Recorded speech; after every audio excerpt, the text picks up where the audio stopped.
Welcome to the Lance Wallnau Show, all of you amazing wonders, the great awakening army of God out there in the United States, and I'm told around the world. Thank you for putting us on the track to almost 12 million downloads. And I run into you all over the place, and it's always great to see you in airports, conferences, conventions, and unlikely places. Ran into a pilot recently who came out and talked to me right there at the airport. And he ran into me in the hallway, and then I found out I was on his flight. So it's always great to see you. Frank Gaffney is our special guest today. He is a policy wonk, a security analyst. I hear him often on War Room with Steve Bannon. He's an expert on China, on what's going on with COVID, bioweapons, and has a best-selling book out there. I want to talk to him about my theories and his on what's actually going on, because these conspiracy theories are actually proven to be very accurate. But one thing I'm surprised of is how many of you have heard me talk about various things, from gold to food supply, and ironically, how few people actually take me serious on it. Now, look, what I'm suggesting to you is what I do. I look at the food supply, I look at the water supply, I look at the energy, and I say you've got to be able to have at least a 2-week window, a bare minimum of 2 weeks survival. So I'm always surprised at why people don't take action on this. We have a 2-week emergency food supply. I'm looking at it right now. LanceWallnau.com/Patriot. A 2-week supply. Just listen. 2,000 calories a day, 114 servings, 10 different food varieties. You can say goodbye to food boredom. They're wrapped in like 4 layers of preservation, material in their pouches with a 25-year shelf life. I mean, at least have a 2-week supply for you. And if your kids show up, it's down to 1 week. But it's only $127. Get started there. People say, I can't afford like the $500. Get the $500 when you got 30 days worth. No matter what happens, you're okay. Just figure out how to heat your house. But look, get the 2-week supply, $127. It includes breakfast, lunch, and dinners, 114 servings, 2,000 calories a day, and it actually tastes good. Only in America. LanceWallnau.com/Patriot. Just take a look at it. You'll be glad you did. And then let's go into the distress of what's happening in the world and the silver lining that is China's own internal problems. Welcome to the program. And I try to bring to you the very best and sharpest commentary that I can find. I believe that current events have to be seen through a certain kind of a lens so that you have what I would consider a biblical worldview and a prophetic perspective, meaning where is this going? And to that end, we have our special guest today, Frank J. Gaffney, founder and executive chairman of the Center for Security Policy, which he's also the author of the Amazon National and International #1 bestseller on the Indictment, Prosecuting the Chinese Communist Party and Friends for Crimes Against America, China, and the World. So I've heard him, of course, in various places. Frank, good to have you with us, and I've seen you on Steve Bannon's War Room, and I think we're doing a show right before him on Saturday morning, so I like to track with what Steve's up to all the time. Interesting enough, you acted as Ronald Reagan's Assistant Secretary of Defense for International Security Policy back when the Soviet Union was the big subject. Let me just bounce around on a couple of different subjects, because I think you can handle all of them, and this is unrehearsed. So what do you agree with the vilification of Putin and Russia and the celebration of Zelensky and Ukraine as the model of democracy under threat? How do you see that? How do you frame what's going on with Russia and Ukraine? Well, I have a sort of mixed view of all of this, I have to say. I think Vladimir Putin is a rapacious, murderous thug whose ambitions, I think, are far beyond Ukraine. He seeks, I believe, to reestablish at least the Russian empire, if not the Soviet one. And I think what he's launched in Ukraine to devastating effect there is evidence of what he would just as soon do elsewhere if he could. So I'm of the view that the Ukrainians, certainly the people of Ukraine, are clearly the victims of unprovoked and actually deplorable aggression by Vladimir Putin. Having said that, Lance, the mix comes in. I believe that we have reached a point where we simply can no longer engage in the kind of diversion of our own military equipment, let alone that we need to be applying to try to deter further aggression in places like Taiwan, for example, as we have been doing now for the better part of a year and a half, with Joe Biden's supplying virtually everything that he can to the people or the government of Zelensky. And that's a mixed bag, Zelensky's government, let's be clear. I think, again, for the reasons I've mentioned, he is on the side of the good guys, as I see it, but he's not such a good guy himself. And questions abound about where has all the money gone, where have all those weapons gone. Are the Ukrainians now so beset with corruption that they're not actually benefiting from the help that the American people are sending them? And frankly, has all of that help been actually transmitted to them? That's another question that I think is complicating enormously an assessment of where we are and where we're likely to go. Okay, so you subscribe more to the Mark Levin and Sean Hannity kind of narrative on Russia, Putin's being bad, and Zelensky's kind of a victim, and Ukraine's a victim. So it's so important to get these different perspectives out there. I'm kind of the opinion that Zelensky is not quite the choir boy either that we thought he was.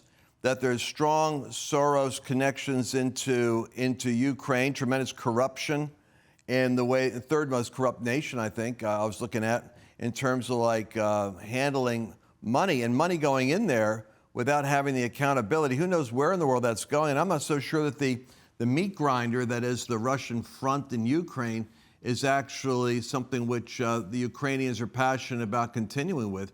They really should.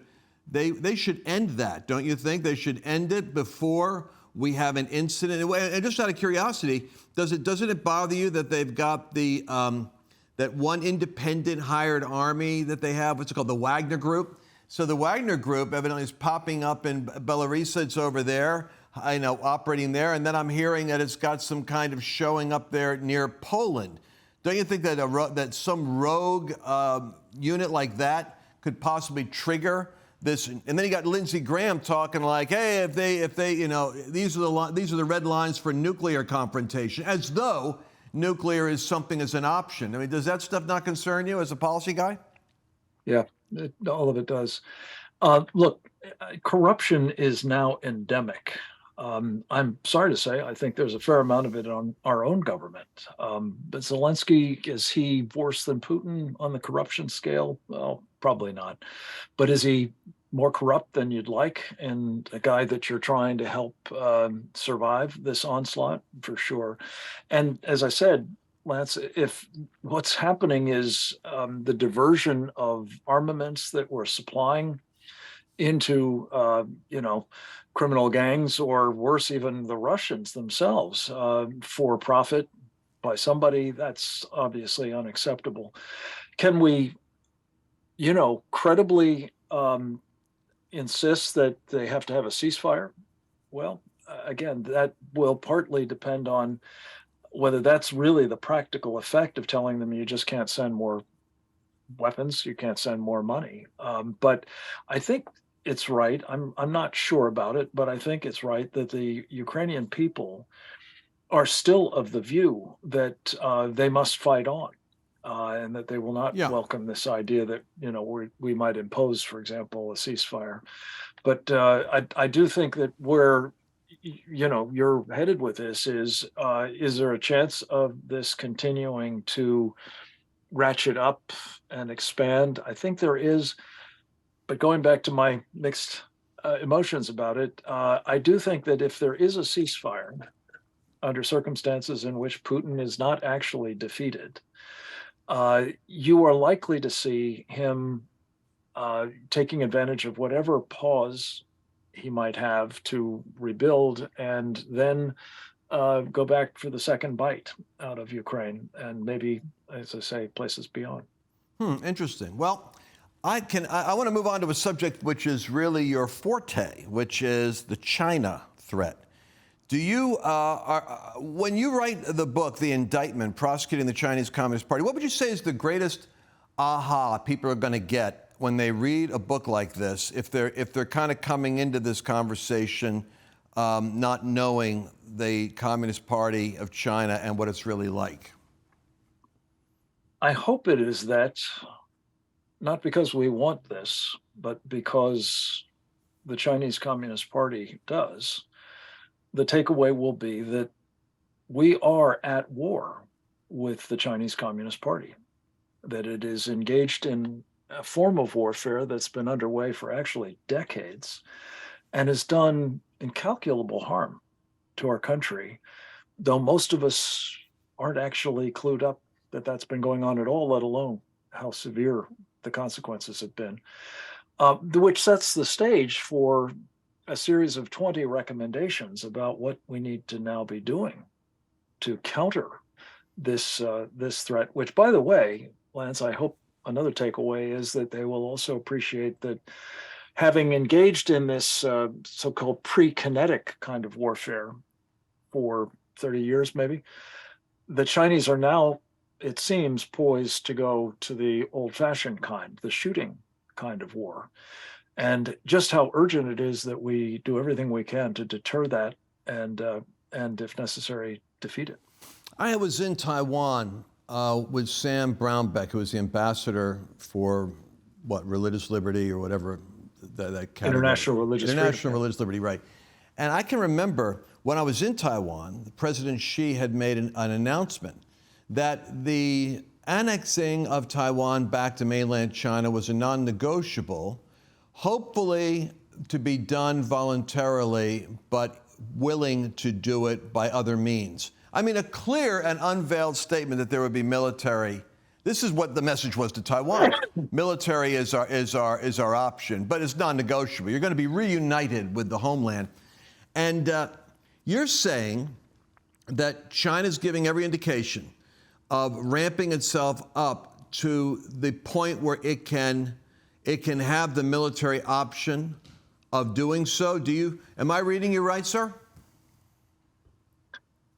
I think there's no doubt that the Chinese Communist Party has embraced Xi Jinping's vision that on his watch, China will reacquire or acquire, depending on who you talk to, Taiwan. That it will be by force if necessary and by other means if possible. And that the capabilities to use force for that purpose, including against us, are now being put into place and exercised and demonstrated in the hope, I think, probably of persuading the Taiwanese to surrender without a fight, but if necessary, to conquer the island and prevent us from coming to its rescue and perhaps take us out more generally. It depends on, how far they decide to go. But all of that now seems in prospect. And you're absolutely right, Lance, to point to the rhetoric of the dictator of China, the emperor, if you will. He's made it absolutely clear to his people that they must prepare for war.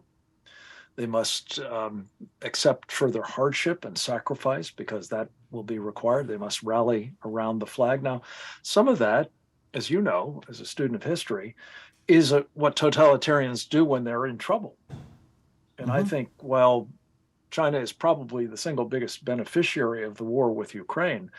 They are having problems on the home front. There's no doubt about it. Well, I want to talk to you. The Chinese Communist Party is feeling threatened to the point where this option may be required. So, Frank, you're saying that all is not rosy in China.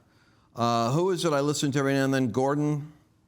Was it Gordon Chang? Chang. Yeah. So every now and then I hear him, And for years, I've been holding on to hope that, the Chinese economy is, so fragile. The real estate market is collapsing. And they live under such a cloud. It's amazing that 1 billion people, with all the surveillance and the trillions of dollars of money we have, that we're always fumbling around guessing what's going on over there in China.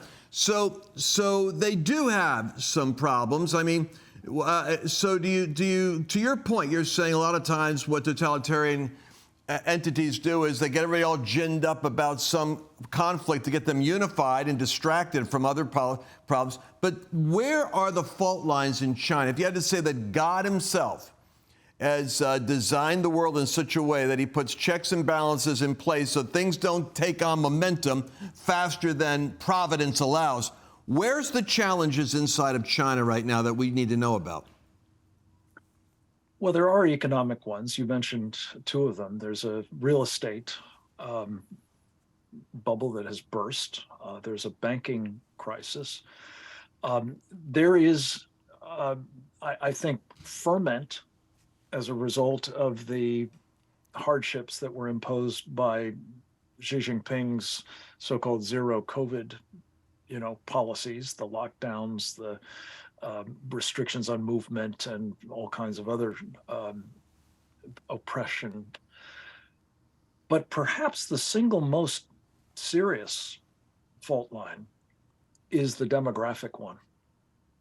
And the first charge in our book, The Indictment, by the way, is about the crimes against humanity of the Chinese Communist Party, Lance. And by some estimates, they've killed 100 million people.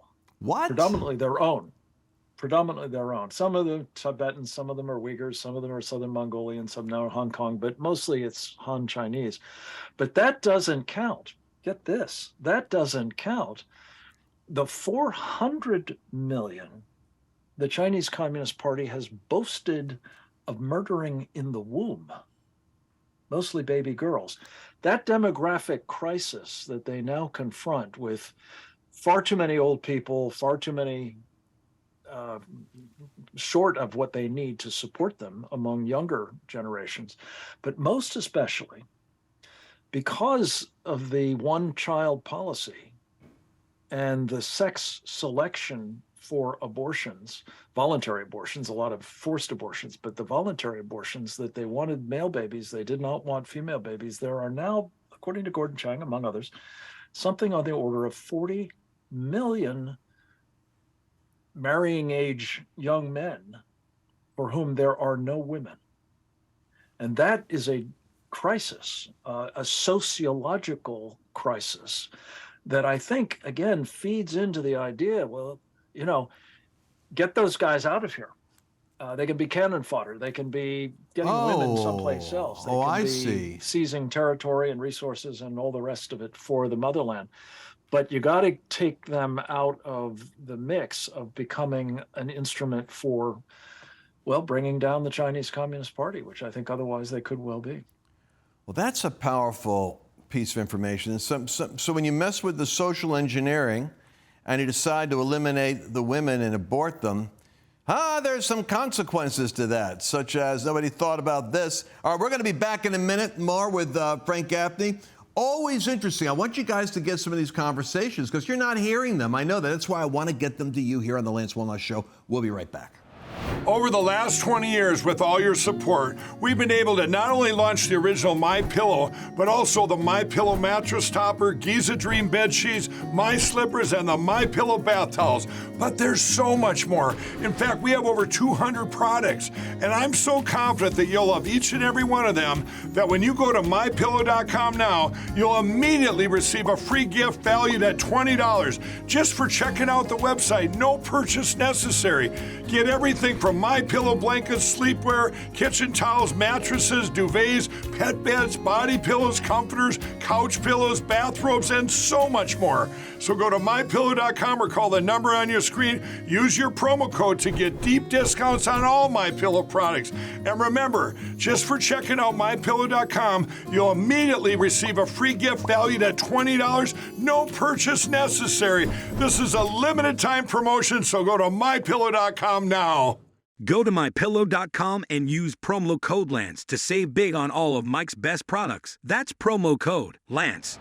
Welcome back to the Lance Wallnau Show here, and we're going to be on Real America's Voice. And Frank, you have a program on Real America's Voice also, Securing America. People could catch that there. I want to make sure they know about your book, The Indictment. I guess they can get the indictmentbook.com. Is that where they go? That's one place. Books are sold in lots of other places, of course, and Amazon also carries it, as does Barnes & Noble. So it's widely available. It's all over the place. I encourage them to check it out if they can. And I see Bannon did the forward. Well, I got to get Bannon to do a forward for me. He's doing it for Alex Jones. He's doing it for you. My gosh, Steve, I need to get a forward by Steve Bannon. Well, he actually did me the further honor of making this the first of his War Room Books imprint. So I got a twofer out of him. It's a War Room book publication, you say? He has a War Room Books imprint now, and this was the first of that book series. Well, who knew? I didn't know. That's live on the air. I just found that out. Okay, now back to the Communist Party. They got some trouble in River City here. So we don't know how the yuan is really doing because they operate without any of the physics of actual mechanisms that control the currency. Are you concerned about the BRICS in light of the incompetence and the lunacy of how Democrats and Washingtonians spend money? Do you think BRICS is going to be a problem? That's Brazil, Russia, India, China, Saudi Arabia, and all the other 10 countries who want to pile in. Africa, Do you think this is going to be a challenge? I do think it's going to be a problem because it's intended to be a problem. Their object explicitly, as part of this larger strategy of taking down the United States, is to displace the dollar as the reserve currency of the world. And what exactly they're going to use for that is unclear. It's unlikely, for the reasons you mentioned, to be the yuan by itself, but there may be, as they call it, a basket of currencies, and they may say that there is some gold backing to it or other commodities that give people more confidence in it than you would otherwise have. But I think, frankly, the main thing is, thanks, as you very properly pointed out, to our own profligacy, the willingness to just print more money, to continue to binge spend, we have done an awful lot to undermine the value of the dollar all by ourselves. They're simply now going to try to suggest that they've got another mousetrap that's better. And unfortunately, I think that it probably will prove to be not a very good currency and may not contribute to, a new, more stable international monetary system. But I do think that they're going for the dollar big time. Yes, sir. Well, and so help me understand in this complex multi-layered game of chess, how does our European, I almost feel like I'm dealing with, who do you root for? Mao, Stalin, or Hitler? All three of them are bad. But so I look at the World Economic Forum in Davos, and we focus a lot of attention on the transnational corporations, Davos and World Economic Forum. Certainly, the corporations are going to be impacted by this. They're transnational. But where do you think? What is the interest of Davos and WEC as they look at BRICS? How are they affected by this? I think they figure they're going to benefit from it because they're hedging their bets, and the coming thing is going to be not just the named BRICS nations, but there's some 40 others that are now applying to be inside that particular tent. The Davos guys, it's very interesting. I didn't actually know this until fairly recently myself, Lance. I'm sure you do, but they're famous for their annual meetings in Davos, Switzerland in February. But it turns out that for years, they've also met annually in China. And that's partly a product of, and partly a reflection, I guess you might say as well, of their admiration for the Chinese communist system. Yes, it's totalitarian, and yes, it's brutally repressive, but it's efficient as they see it, and that's to be commended. So I think of the world as having sort of three totalitarian ideologies all sort of jockeying for a new world order that they're going to run. It's the Chinese Communist Party, most obviously. It's the globalists of the World Economic Forum and their friends. And then, of course, there's the Sharia supremacists, as they call them, the Muslims who adhere to this idea that, all of the world will be ruled by their Sharia totalitarian code. They all have a different end state, but they all have an intermediate priority, which they share. And that is getting rid of us, because we're the impediment, obviously, to every one of their ambitions. So they're working together. They are, I think, going to sort it out once we're gone, if that happens, God forbid. My money would be on the Chinese communists, because I think they're the most ruthless and powerful of the three, but we'd see. But the main problem is we can't tolerate the idea that any of these guys, let alone some concert between them, succeeds in destroying this country. But that is exactly their purpose. And they're doing it, Frank, as you know, through this through the Marxist ideology that we haven't labeled it as Marxist. We just call it progressives, or the Bill Maher's of this world say, well, the woke versus the liberal and Democrats and Republicans. I don't think we really understand the threat. And I'm going to have to do an article at some point. I heard a sermon, I never forgot it, Frank, by a gal named Amy Hayes, talked about an invasive plant that got into her garden and immediately began expanding and devouring and destroying the entire agriculture of her well-manicured garden, because it was and she said, invasive species literally means something that comes in that is not out of this environment. It is alien to the environment, and in its very nature, it takes over and destroys the environment and repopulates, like weeds would do. Mm-hmm. And I'm convinced that from the Frankfurt School to Marcuse to the way in which the Soros millionaire class, starting probably with Colorado, realized that they could overtake the Democratic Party and make it their party and impose their agenda by the cultural march to the institutions, academia, Hollywood, then getting into politics, certainly media, and now corporations within the last 2 years, and now the military. I want to go there. Their long march to the institutions. And I don't think Americans realize an invasive species is choking the life out of the heritage and the existence of the country you grew up with.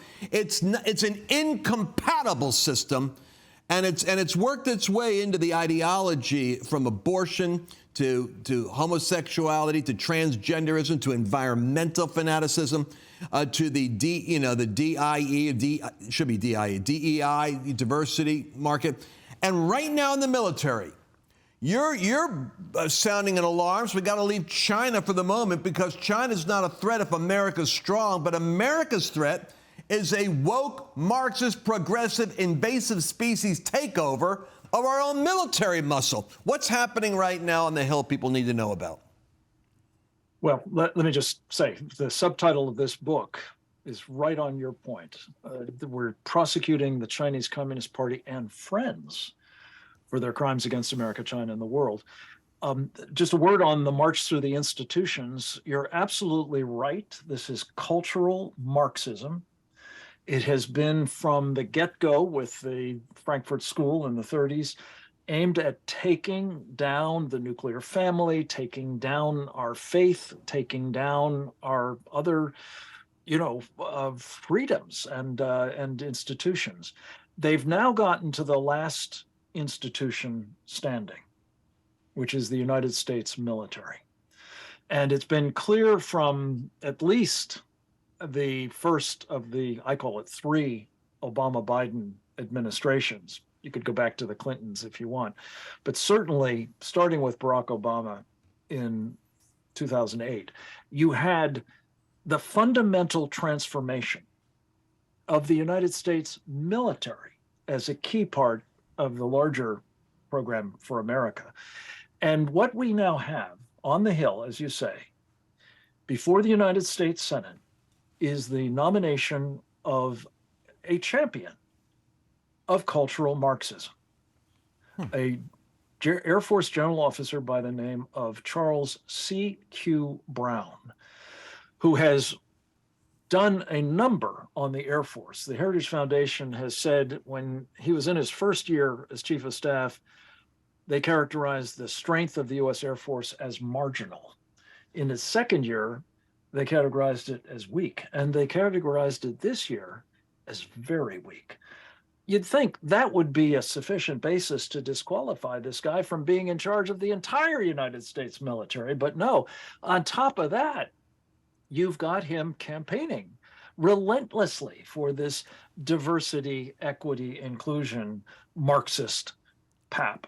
You have him promoting the critical race theory, a racist doctrine that is completely incompatible with unit cohesion and good order and discipline and confidence in your military officers and the idea of a meritocracy, which the United States military has exemplified. And then you get into the transgender nonsense and so on. I mean, he's engaged in a wrecking operation, not alone, to be fair. There are other generals who have been promoted by the 3 Obama-Biden terms and are now in very senior positions, unfortunately. But this is an opportunity, Lance. The United States Senate, in its wisdom, left town for 6 weeks without confirming CQ Brown, the next chairman of the Joint Chiefs of Staff. That gives us an opportunity to say to United States senators, and they can do it very efficiently at rejectgeneralbrown.org, that you don't want any part of having that guy running the United States military, which we may need for reasons we just discussed, right quick if China goes to war with us. I mean, folks, let me break this down into like real, my tribe would understand this. They want 46%, limitation of only 46% of military personnel will be white. So white male. They don't want you joining the military, really, if you have a military family, because you're too patriotic. I mean, your dad fought in World War II. They want to start with families that have no history of patriotism, because they can raise you up as a Marxist woke military guy who, for all you know, could be utilized domestically against the white extremists who make up the evangelical and pro-life Catholic crowd. This is how freaky this is. They want to pay for your abortion and make sure the government's supporting you if you're on leave and have to have an abortion. And hey, join the Army. And if you're transgender, the surgery is a lot less expensive if we pay for it, and we'll exempt you from military rigorous training, because we know you can't do that if you're too busy reconstructing your sex organs. So this is insanity, folks. China looks at it and they go, if there ever was a time after Afghanistan, and we see what, not Trump, oh, dear God, not Trump. Trump would be the wrong guy to do saber rattling with. He won't put up with this crap. But Biden, I'm going to tell you something. Our spending is inviting the world to find another currency. Doesn't have to be that way. And our wokeness in culture, they believe, is our self-destruction, and it's the weakening of our military. And they see us as I guarantee, when they see officers in dresses. I looked at a picture of like a Pentagon. They're putting up their poster child of 3 or 4 men dressed as women with military dresses and stockings. And they're saying, this is the new army. Folks, other countries, Islam, China, they look at that and salivate. We're like a pork chop, and they're going to come for your sons and daughters if you're lethargic and don't take this threat seriously. So you want to go to rejectgeneralbrown.org and read for yourself the data. And you want to get this book, The Indictment, go to Amazon.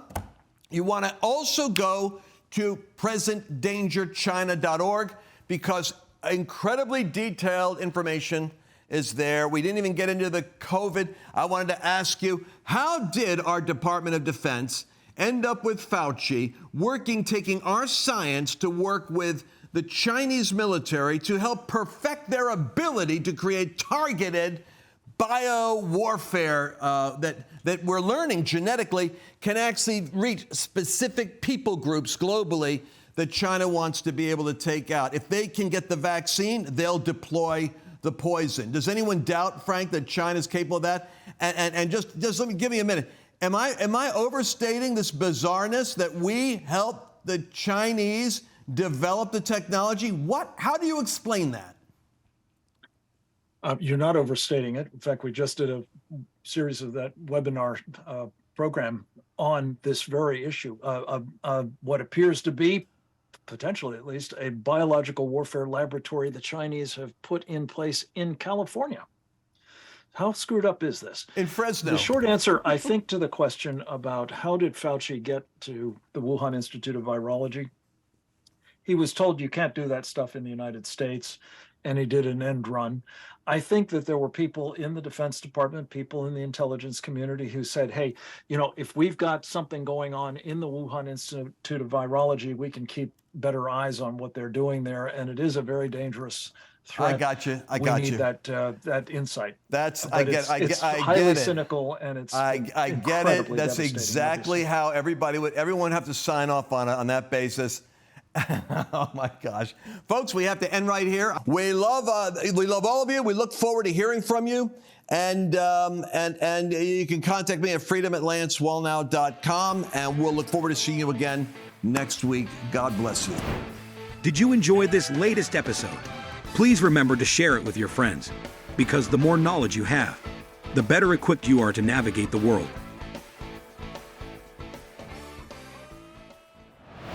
Hey, let's take a moment right here and talk about something. These programs are actually paid for by sponsors. And so the one thing that I always do is try to pick the sponsors that have the greatest value. Those are the ones that I myself believe in. Now, the Birch Gold Group is one of those key sponsors, and I'll tell you why. The economy is the area that I'm the most concerned about in terms of instability in the future. Do you know that right now, China and Russia and India is meeting with Saudi Arabians and South Africans to create an alternative economy, to basically crush the dollar?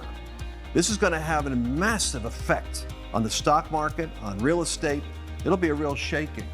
But you don't have to be shaken, because there's a way you can protect your retirement, your 401ks, your IRAs, by connecting them in with gold. Gold is unique in history in that it's a place of stored value. In fact, those BRICS nations of Brazil and Russia, India and China, they're going to be backing themselves with, guess what? Gold. So be smart. I want you to go to lancewallnow.com/Birch and get a free information kit. Get knowledge, act quickly, don't wait. And they're going to be able to help you make a great decision on what to do. Remember, that information is free with no strings attached. Do it now, lancewallnow.com/Birch.